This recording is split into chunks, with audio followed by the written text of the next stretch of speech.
तारीख 23 अगस्त 2025। आखिर ऐसा क्या हुआ कि मुझे अचानक दिल्ली से गांव निकलना पड़ा, इतने हड़बड़ी में सारे प्लान्स को ड्रॉप करके। तो मैं वीडियो में अपने एंड में सारी डिटेल्स दूंगा, तब तक आप हमारे वीडियो को एंड तक देखना। तो देखो, सबसे पहले मुझे जाना पड़ा था रेड टेप स्टोर निकलने से पहले, क्योंकि मुझे सबसे ज़्यादा ज़रूरत थी एक जूते की, क्योंकि वो बहुत ही कंपलसरी आइटम है। स्टोर काफ़ी अच्छा था, कलेक्शन काफ़ी अच्छे थे और वहाँ के स्टाफ भी काफ़ी अच्छे से असिस्ट कर रहे थे। क्योंकि टाइम बहुत कम था और बहुत ही अर्जेंट था, तो मैं ज़्यादा कलेक्शन एक्सप्लोर नहीं कर सकता था। तो जो भी ठीक लगा मैंने बिलिंग करा लिया। घर आके मैंने बैकपैक डन करा था और सारे नेसेसरी आइटम्स रख लिए और आखिरी में एक पानी बोतल लेके और निकल गया स्टेशन के लिए। मौसम काफ़ी अच्छा हो रहा था, कभी बादल, कभी बारिश, कभी छाँव, कभी धूप, और निकल जाते हैं अपने इस ट्रिप के लिए। मुझे भी नहीं पता था कि अपने आने वाले अगले दिन और हमारा जर्नी कैसे रहने वाला है, क्योंकि बहुत ही स्ट्रेस और टेंशन भरा माहौल था हमारी फैमिली में। सबसे पहले मैं पहुंचा मेट्रो स्टेशन, जहां से टोकन लिया और प्लेटफॉर्म पे आ गई थी हमारी मेट्रो, और बैठ के निकल जाता हूं प्लेटफॉर्म के लिए, स्टेशन के लिए।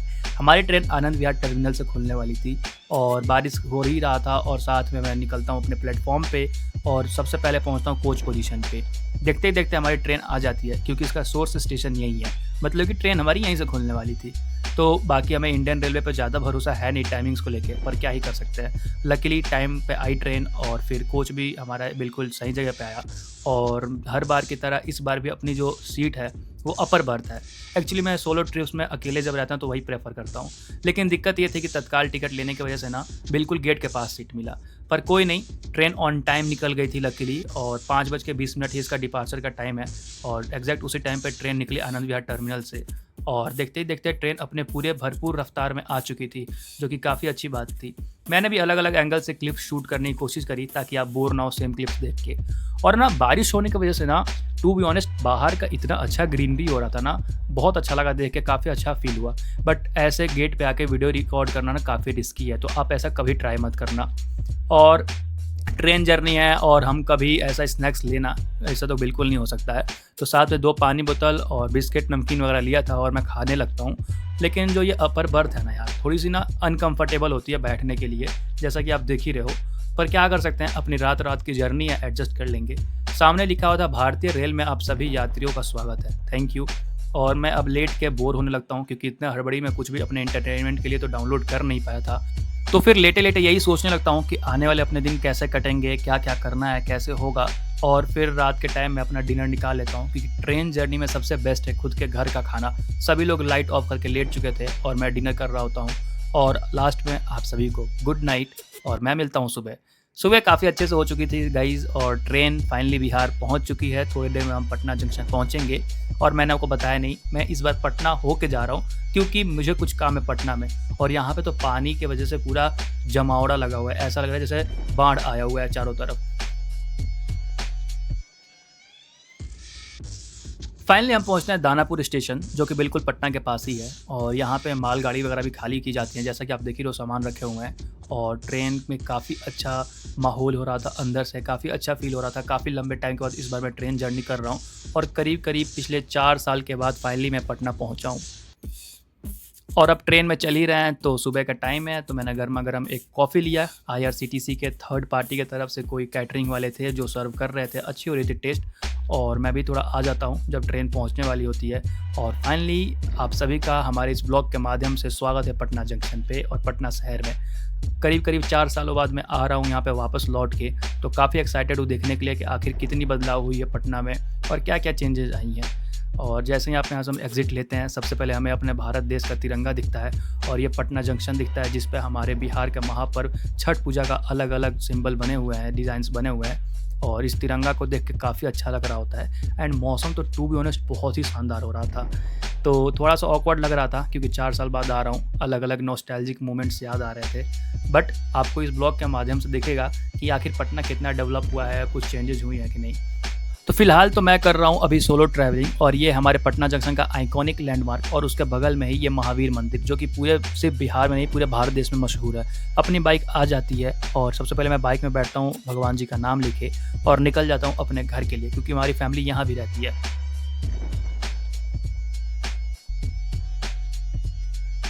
जैसे ही मैं घर पहुंचता हूं, डॉगेश भाई करते हैं हमारा स्वागत। और पटना में मैंने करा एक रात का नाइट स्टे, क्योंकि मुझे यहाँ पे कुछ काम था, और फिर यहाँ से मैं निकलने वाला हूँ अपने गांव के लिए, जो कि है सिवान जंक्शन के लिए। तो आप सभी को तहे दिल से गुड मॉर्निंग गाइस, और मैं निकल गया हूँ फाइनली पटना से अपने गांव के लिए। मौसम तो यहाँ भी काफ़ी अच्छा हो रहा है और फटाफट से मैं पहुँच गया होता हूँ पाटलिपुत्रा जंक्शन। जैसे दिल्ली में है न्यू दिल्ली आनंद विहार, उसी तरह पटना में है पटना जंक्शन पाटलिपुत्रा जंक्शन। हमारी ट्रेन ऑन टाइम आ चुकी थी क्योंकि ये यहीं से खुलने वाली है, और मैं आ चुका था एसी चेयर कार कोच में क्योंकि अपनी टिकट इसी में थी, और ट्रेन ऑन टाइम 4:30 बजे प्लेटफॉर्म से खुल जाती है। तो सबसे पहले हमने करा गंगा रिवर को क्रॉस, क्योंकि काफ़ी बड़ी नदी है जो अपने हमारे बिहार से होकर निकलती है, और यहाँ भी देख रहे हो पूरा बाढ़ मतलब भरपूर तरीके से पानी आया हुआ है। और ये जो आपको सामने रेलवे लाइन दिख रहा है ना, ये वो रेलवे लाइन है। अगर मैं न्यू दिल्ली से अपने सिवान डायरेक्ट आता रहा, मतलब उसी से और आगे आते तो शाम को 7:30 बजे 8 बजे के आसपास मैं सिवान जंक्शन पहुँचा, और फाइनली अपना वेलकम है सिवान जंक्शन में। अब मैं यहाँ क्यों आया हूँ, तो फाइनली अब टाइम है ये बताने का कि आखिर मुझे ऐसे सारे प्लान्स को अचानक ड्रॉप करके अपने गांव क्यों जाना पड़ा। तो उसका जो सबसे बड़ा रीज़न है ना, वो पॉलिटिक्स रिलेटेड है। तो मैं आपको इन डिटेल बताता हूँ। इसकी शुरुआत थोड़े पहले से थी। एक्चुअली जैसे आप सभी को पता है कि मेरी माँ जो है पॉलिटिक्स में है, तो पॉलिटिक्स में वो प्रमुख हैं। तो प्रमुख का जो चुनाव होता है वो सबसे पहले तो पंचायती राज डिपार्टमेंट में आता है, ठीक है। जैसे कि जो गांव होते हैं ना, वो आज भी पंचायती राज डिपार्टमेंट के अंदर आते हैं। तो हमारे देश में 3-4 अलग अलग तरह के तो पहले चुनाव होते हैं। उसमें से सबसे पहले तो एक लोकसभा का जो चुनाव होता है, वो जो संसद भवन में जाते हैं, लोकसभा राज्यसभा वाली जो चीज़ हो जाती है, तो वो तो सेंट्रल लेवल पे हो गया। दूसरे लेवल पे जो चीज़ आती है वो है विधानसभा वाली, जो पर स्टेट वाइज होता है, जिसमें विधायक और विधान परिषद वाली जो चीज़ें होती हैं। तो सेकंड पे आ जाता है स्टेट लेवल वाली। तीसरे लेवल वाली जो थर्ड लेवल पे चुनाव आती है, उसे कहते हैं पंचायती राज विभाग की। उसमें अलग अलग गांव, अलग अलग पंचायत से अलग अलग मुखिया, सरपंच, प्रधान, वार्ड, ऐसे अलग अलग तरह के चुनाव होते हैं। तो मेरी माँ जो है वो 2021 में बीडीसी पंचायत समिति सदस्य के चुनाव में आई थी, और वो जीत पाई थी सभी के आशीर्वाद और वोट से। तो वहाँ पे चीज़ें जो हुई थी काफ़ी अच्छी रही थी। उसके बाद से ऐसे होता है ना कि जो हर एक ब्लॉक में, जैसे एक जो विधायक होते हैं उनका जो एरिया होता है उसके अंदर 2 ब्लॉक होते हैं, जिसे हिंदी में प्रखंड कहते हैं। तो एक विधायक के अंडर में 2 ब्लॉक होते हैं, उसमें से एक ब्लॉक का जो मालिक होता है उसे प्रमुख कहते हैं। तो वही मेरी माँ है अभी के टाइम पे प्रमुख, ठीक है। तो उस प्रमुख का जो चुनाव होता है वो उस ब्लॉक के अंदर जितने पंचायत होंगे, उस पंचायत से जीते हुए हर एक बीडीसी, जिसको हम हिंदी में पंचायत समिति सदस्य कहते हैं, उनके वोट से, उनके समर्थन से एक प्रमुख का चुनाव होता है, ठीक है। तो हम एक तरह से कह सकते हैं कि एक प्रमुख के पास एक विधायक के हाफ जितना पावर होता है, मतलब एक मिनी विधायक कह सकते हैं, ठीक है, शॉर्टकट में देसी भाषा में, क्योंकि उनके अंडर ही सारे डिपार्टमेंट्स हैं जितने तरह के होते हैं। एजुकेशन डिपार्टमेंट, फिर हेल्थ डिपार्टमेंट, जितने कंस्ट्रक्शंस हो रहे हैं, जितने सारी चीज़ें हो रही हैं, वो सब उनके अंडर में आता है। एक तरह से वो एक प्रखंड की मालिक है। तो वहाँ पे सीन ये हुआ ना कि 2021 में जब वो बीडीसी की चुनाव जीती पंचायती राज विभाग में, उसके बाद से जब प्रमुख का चुनाव हुआ 2 महीने बाद, दिसंबर 2021 के टाइम पे, तो उस समय हमारे पास मेजॉरिटी थी, जितने भी पंचायत समिति सदस्य हमारे प्रखंड से जीते थे, और उन सब ने मिल के हमारी माँ को प्रमुख बनाया। और उसमें ना एक लॉ है कि अगर प्रमुख बनने के बाद से 2 साल के बाद आप उनके ऊपर अविश्वास प्रस्ताव लगा सकते हो, मतलब नो कॉन्फिडेंस वाली जो चीज़ होती है वो हम लगा सकते हैं। तो जैसे 2 साल हुए कंप्लीट 2023 के टाइम पे, तो ना ऐसी हुई ना कि कुछ जो अपोजिशन वाले लोग थे ना, उन्होंने ट्राई करना शुरू कर दिया, विपक्ष के जो लोग थे, कि अब टाइम हो गया है, अब इन्हें हटाना चाहिए, ठीक है। बट माँ का काम जितना अच्छे तरीके से उन्होंने काम कराया, विकास कराया क्षेत्र का ना, तो उस समय तो उनका मतलब मेजॉरिटी नहीं मिल पाई विपक्ष को, तो उन्होंने अविश्वास नहीं लगाया। अब ऐसा सीन है कि अब ऑलमोस्ट 1 साल या 1 साल से कम, या मतलब 1 ईयर के अराउंड टाइम रह गया था। तो सबको ये लग रहा था कि अब तो 1 साल हो गया, 4th ईयर स्टार्ट होने वाला है, 2026 में दोबारा चुनाव है और 2025 खत्म होने को है, तो 1 साल के करीब टाइम बचा हुआ है, तो अब तो अविश्वास प्रस्ताव लगाने का कोई मुद्दा ही नहीं है। तो सब तो रिलैक्स मोड में थे। बट विपक्ष है, विपक्ष का जो काम है उन्होंने करा, अविश्वास प्रस्ताव लगाने का काम करा, जो कि एक मूर्खता से भरी हुई अटेम्प्ट थी। बट ठीक है, आपका अधिकार है। उन्होंने उस अधिकार का फ़ायदा उठाने की कोशिश करी और उन्होंने अविश्वास प्रस्ताव लगा दिया, जो कि काफ़ी अनएक्सपेक्टेड था हम सभी के लिए और पूरे जनता के लिए। हालांकि जनता ने उन्हें भरपूर तरीके से जवाब दिया, जितना वो कर सकते थे उससे ज़्यादा उठ के जनता ने उन्हें जवाब दिया है, उनका बॉयकॉट करके, उनके खुद के पंचायत में उनकी बेइज्जती करके, उनके खिलाफ बोल के। मतलब ऐसा होता था ना कि जब भी जिस रोड से वो क्रॉस करते थे ना, और उन्हें पता चल जाता था कि ये वही इंसान है जिन्होंने हमारी माँ मतलब मेरी माँ के अगेंस्ट में, हमारे प्रमुख जी के अगेंस्ट में ऐसे-ऐसे काम करे हैं, तो वो फिर उनकी धज्जियाँ उड़ा देती थी। ख़ैर वो तो जनता का काम था, उन्होंने बहुत अच्छे से करा, जिसके लिए हम दिल से शुक्रिया अदा करते हैं उनका। तो ऐसा सीन हुआ ना कि 13 अगस्त 2025 को जब माँ जा रही थी यहाँ से, क्योंकि 15 अगस्त को फ्लैग होस्टिंग होता है इंडिपेंडेंस डे की वजह से, तो 13 अगस्त को मेरे माँ और पापा इस बार यहाँ से निकले दिल्ली से, क्योंकि पापा का तबीयत ख़राब था तो माँ को आना पड़ा अचानक से। तो वो यहाँ से जा रहे थे, 13 तारीख को वो ट्रेन में बैठे और मैं खुद उन्हें ड्रॉप करने गया था, और मेरे सामने कॉल आई चाचा की, जो हमारे पवन चाचा हैं, प्रमुख प्रतिनिधि भी हैं। तो उनका कॉल आया और उन्होंने बताया कि ऐसा-ऐसा सीन है कि अपोजिशन लगाने वाली है अविश्वास प्रस्ताव, कन्फर्म हो चुका है। तो अब तो काम था अपनी खुद की मेजॉरिटी को प्रूव करना। तो उसके बाद से फिर चीज़ें स्टार्ट हुई, ये लोग गाँव गए, फिर मेजॉरिटी के लिए अपना ट्राई करा, आखिर कौन वो गद्दार लोग थे, कौन वो धोखेबाज लोग थे जो हमारे अगेंस्ट जाने के लिए तैयार थे। अब पता नहीं किस लालच में क्या करने के लिए वो हमारे अगेंस्ट गए, और फिर उन्होंने अपोजिशन को मेजॉरिटी दिया।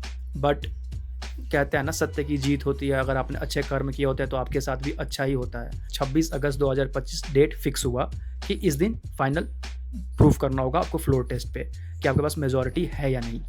तो इसी चीज़ के लिए मुझे पटना के लिए पहले निकलना पड़ा, क्योंकि वहाँ मुझे कुछ काम था, क्योंकि अगर मैं जा ही रहा था तो सोचा वो काम करते हुए जाऊँ, इसी इलेक्शन से रिलेटेड था, सब चीज़ अब डिस्क्लोज़ नहीं कर सकते यहाँ पे। तो मेरे को यहाँ से पहले पटना जाना पड़ा, फिर पटना से पहुँच के 23 को यहाँ से निकला, 24 को सुबह पटना पहुँचा, फिर 24 को मैं वहाँ पे पूरे दिन स्टे करा। उसके बाद से फिर 25 को आफ्टरनून में इवनिंग के टाइम पे निकला सिवान के लिए, और फिर 25 को रात में पहुँचा, और फिर 26 को इलेक्शन था। तो ये थी पूरी सिनेरियो जो इसके बीच में हुआ। ये मैंने आपको ऊपर बताया, जो आपको जान सकते हो, जो चीज़ आप समझ सकते हो। बट एक्चुअल में जो माहौल था काफ़ी स्ट्रेसफुल था। अगर आपने देखा हो इलेक्शन वाली चीज़ें, अगर आपके घर में या आपके आसपास कभी भी हुआ हो, अगर आपने वो एक्सपीरियंस किया हो, everything happens for a reason.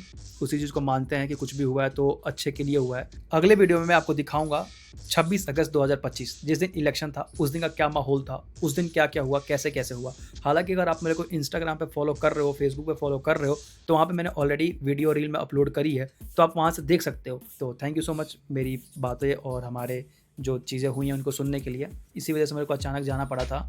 ये एक ऐसा पार्ट था जो अब तक मैं आप सभी के साथ शेयर नहीं कर पाया था। चैनल को सब्सक्राइब करके वीडियो लाइक कर लो, कमेंट कर दो, आपका क्या राय है, आप क्या कहना चाहते हो इस चीज़ पे।